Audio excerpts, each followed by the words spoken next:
Try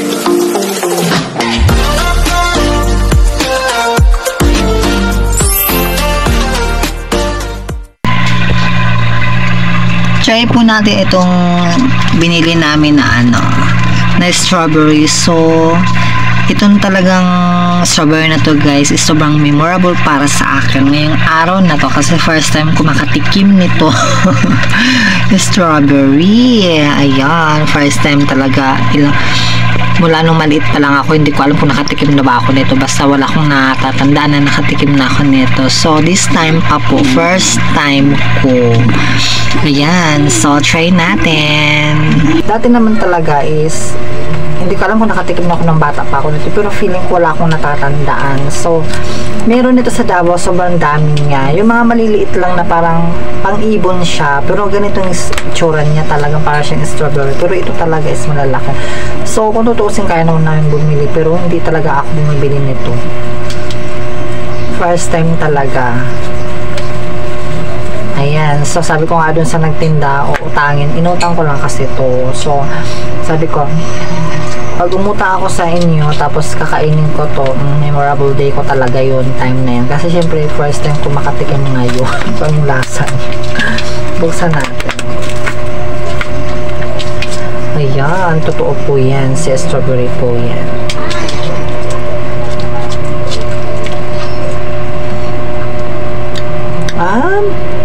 Ito pala lasa niya.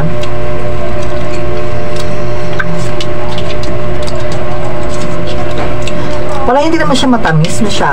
May konting tamis lang, pero hindi talaga siya sabi na, kasi di ba feeling natin pag strawberry talaga is talagang feeling natin matamis, di ba? Kasi may mga flavor yan sa biscuits, di ba? Meron din sa mga milk tea, strawberry ang favorite ko. Simple matamis siya. Pero guys, ito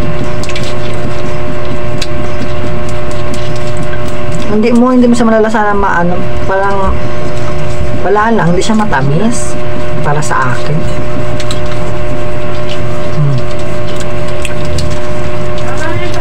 Maganda lang yung look niya, parang matabang siya.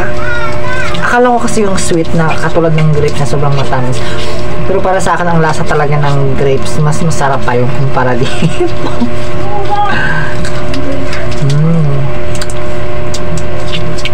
Okay siya. Babe, tikman mo. So, siya rin guys, hindi rin siya nakakatikim yan. Ngayon lang din, first time lang din. So, kung tutusin kaya naman ng bumili. Kaso nga lang, wala talaga. Hindi talaga ako mahilig kasi dito. Yung parang, ngayon lang, hindi ko naisipan namin na bumili nito. Ano ba kasi na iba? Bakit nilahat mo?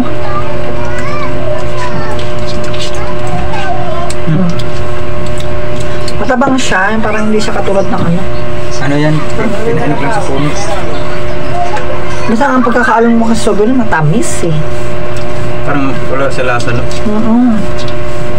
Pinahinog lang sa puno. Ano yan, hindi pa nahinog eh, pinarbis na. Ito na talaga lasa niya, so hindi siya matabang o hindi siya matamis.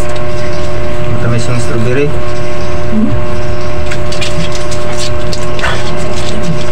Tabang pa rin.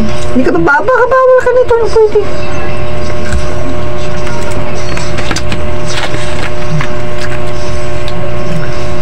Baka doon na siguro sa pagdating sa paggawa na, halimbawa, may biscuits, di ba? So kasi pagdating sa strawberry talaga, parang feeling ko parang Makati.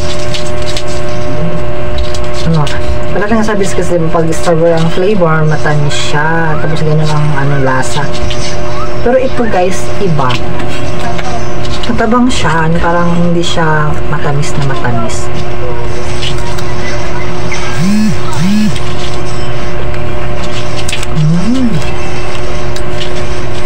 Pero siyempre, mahal kasi ito, kailangan na ito ubusin.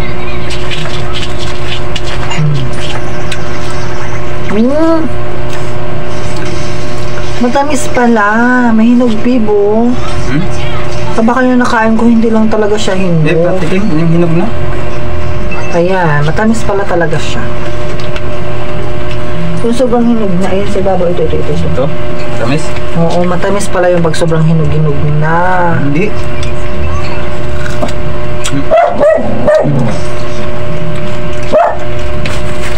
Maasim. Ano, yung isa, medyo maasim siya konti, pero hindi naman ganun kaasim.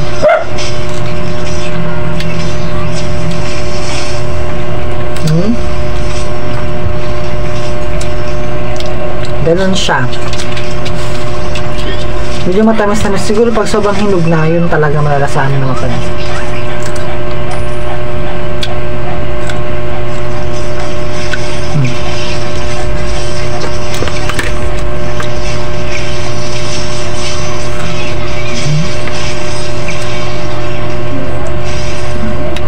Saka nga yung ano, yung binila nung inutangan ko nito.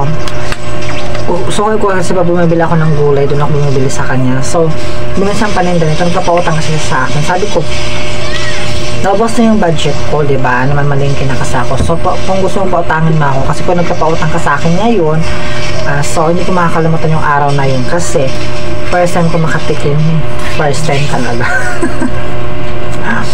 Oo nga.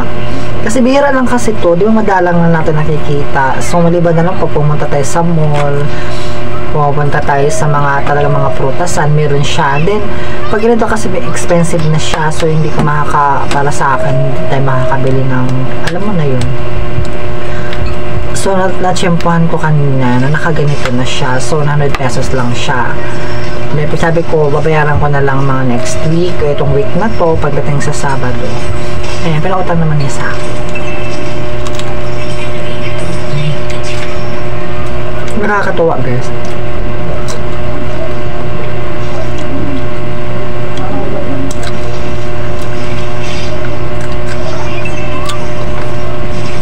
Ay, kapag sa Isaya, kasi bawal ka pa. Yung dug ko nag-aabang.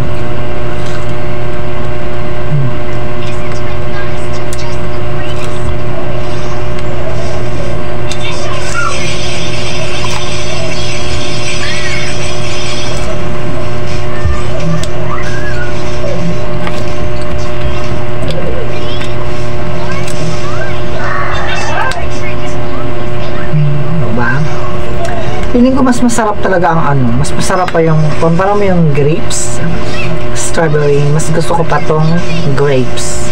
Kasi matamis. Ito hindi siya ganun katamis. Parang nare-disappoint ako sa lasa niya.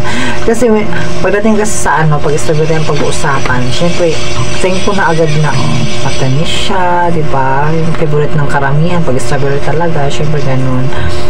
Pero yung natikman ko na siya in person talaga. Ganun siya, guys. Hindi siya ganun. Yung expect ko, hindi nagtugma. So parang ano lang, I don't know, yung sobrang hinog na talaga kung sobrang tamis niya, pero yung lasa niya wala lang, parang ano lang. Mas masarap pa ang mangga, mas masarap pa yung hinog-hinog na mangga, mas masarap pa yung grapes, ang dami niyang kumpara dito. Pero ito kasi sobrang expensive niya. Siguro, mas marami talagang tayo makukuha nito ng mga benefits kasi di ba, madalang lang din to. So hindi katulad ng katulad ng mga mangga kung saan tumutubo, di ba? Marami sa Pilipinas. So ito kasi madalang lang natin nakikita. Kaya pag pumunta ka sa market, bihira lang din siya. So kaya talagang expensive siya. Parang pricey siya. Tsaka, ayun, nagtaka na ako, ilang taon na ako. My God, 33 na ako. Ngayon lang talaga ako nakatikom ng personal. My God. Pero pala yung lasa, hindi mali pala yung expect ko. Ayan, sobrang hinog niya. Try natin. Tamas-tamis sa konti.